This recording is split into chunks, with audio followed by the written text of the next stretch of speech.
はい、こんにちは。MD ジャックです。愛です。耳の妖精、ミミです。はい、今回のレビューは EPG-Q5 Pro です。Q5 Pro の全モデル Q5 はレビューした EPG のモデルの中で上位に来るお気に入りモデルだった。もう少し低域の量感があったらなぁと感じたけど、小型なボディでセラミックカーボン振動板を採用したサウンドは高質で印象は結構良かった。そうでしたね。その Q5 の発売から1年。さらなる 3D プリント技術の研究により問題を解決し Q5 Pro がリリースされました。バランスの取れたチューニングスタイルってことだけど、ジャックさん、聞いた感じどう？ちょっと驚いたね。音質詳細は後で触れるけど、印象は Q5 以上だよ。へえ、それは楽しみだね。Q5 は MMCX 接続でメーカーさんのこだわりを感じましたけど、今回は 0.78mm 2P 接続に変わりましたね。そう、結構前から MMCX を採用するモデルは減少してるからね。ケーブルは 6M 高純度単結晶銅の素材を使用し、細身でマットな質感。今回の主張は主にこれを使用したよ。了解です。外観は Q5 同様曲線中心のデザインです。独自開発の DLP3D プリント技術に医療グレードの樹脂素材を使用。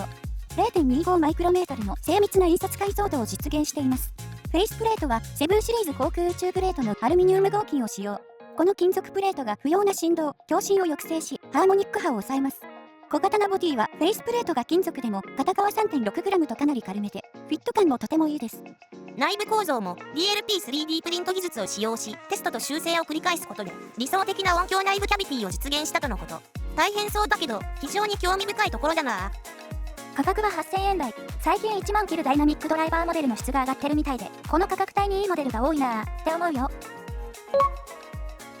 ドライバーは Q5 同様、素材にカーボンセラミックを使用したダイナミックドライバー。質の高い 1DD モデルだね。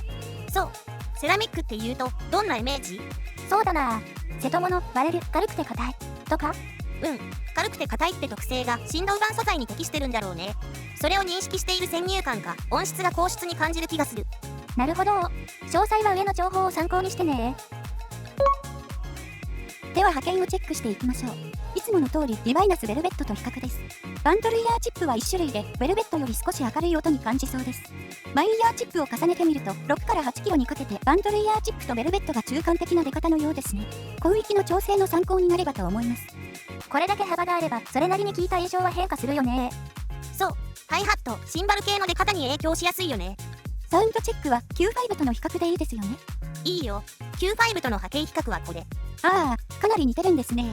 違い、わかるかな？先に言っておくと、収録音がかなり似てたんで、区別つかないかも。音調整の基準は Q5 Pro。ケーブルは接続方式が違うんで、それぞれのバンドルケーブルを使用。それから、前回レビューした EPG-TP35 からの出音を収録しているよ。あ、そうでしたね。ではサウンドチェックいきましょう。音量上がります。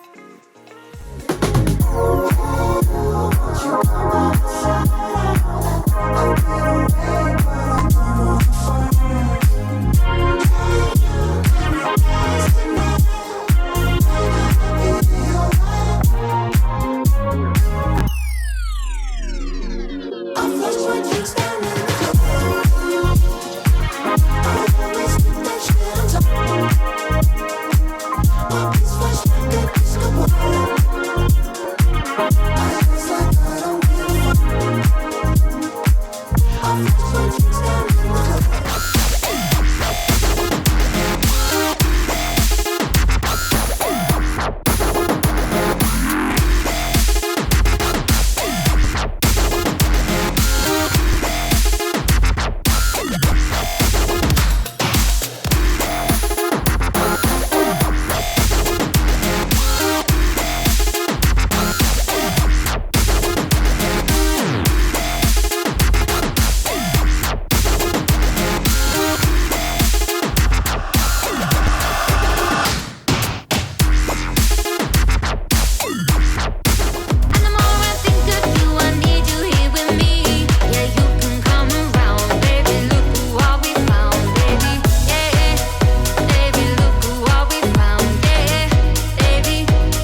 はい、サウンドチェックでした。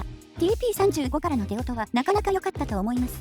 サムネイルにちょこっと登場していますが、レビューは前回の動画をご覧くださいね。収録音の比較は、愛には難しい比較でした。確かにね。動画では比較モデルの音をスイッチするタイミングを自分で選択できないからね。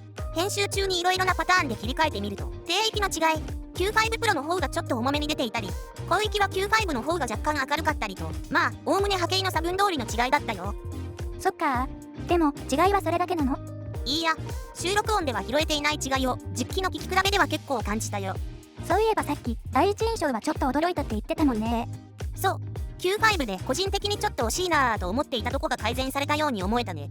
Q5 のチューニングを踏襲しつつ、低域の量感が増してるのは波形でもわかると思うんだけど、輪郭がよりはっきりしてるんだよ。特化している量感ではないけど、聞いてすぐわかるレベルだったね。Q5 と比較するまでもなく、この低域、いいゾーン。でね、600Hz ぐらいまでの広い帯域にわたって Q5 Pro は Q5 を超えていますからね。実機では愛にも違いがすぐにわかりました。2から5キロは同じような出方で、5から7キロあたりは Q5 がはっきりした出方になってる。ここはさっき見てもらったマイヤーチップ比較で調整可能な範囲なので、Q5 っぽい出方にすることも可能だね。ボーカルやメロディーがいい感じで前に出てくるよね。そう、この帯域、突出させず、あまり絞らず、でも、わずかに5キロあたりをもったりして調整してる。痛くならない明るさですね。10キロ以上にも1ピークあるんで、明瞭かつ解像感の高い質感だわ。ハイハット、シンバル系の出音とバランスも出過ぎずいい。音は近めで、輪郭がはっきりしてるから、余韻とかはあまりはっきり感じられない。どちらかというと、カチッとした感じの曲に合うかな。Q5 Pro の波形は8000円ぐらいの価格帯の 1DD モデルで記憶に新しいところでは、キファインクリーンとか稲葉県ドーン MS あたりがなんとなく似たカーブだなーって思った。ドーン MS は 300Hz から 7km 手前までが似た感じ。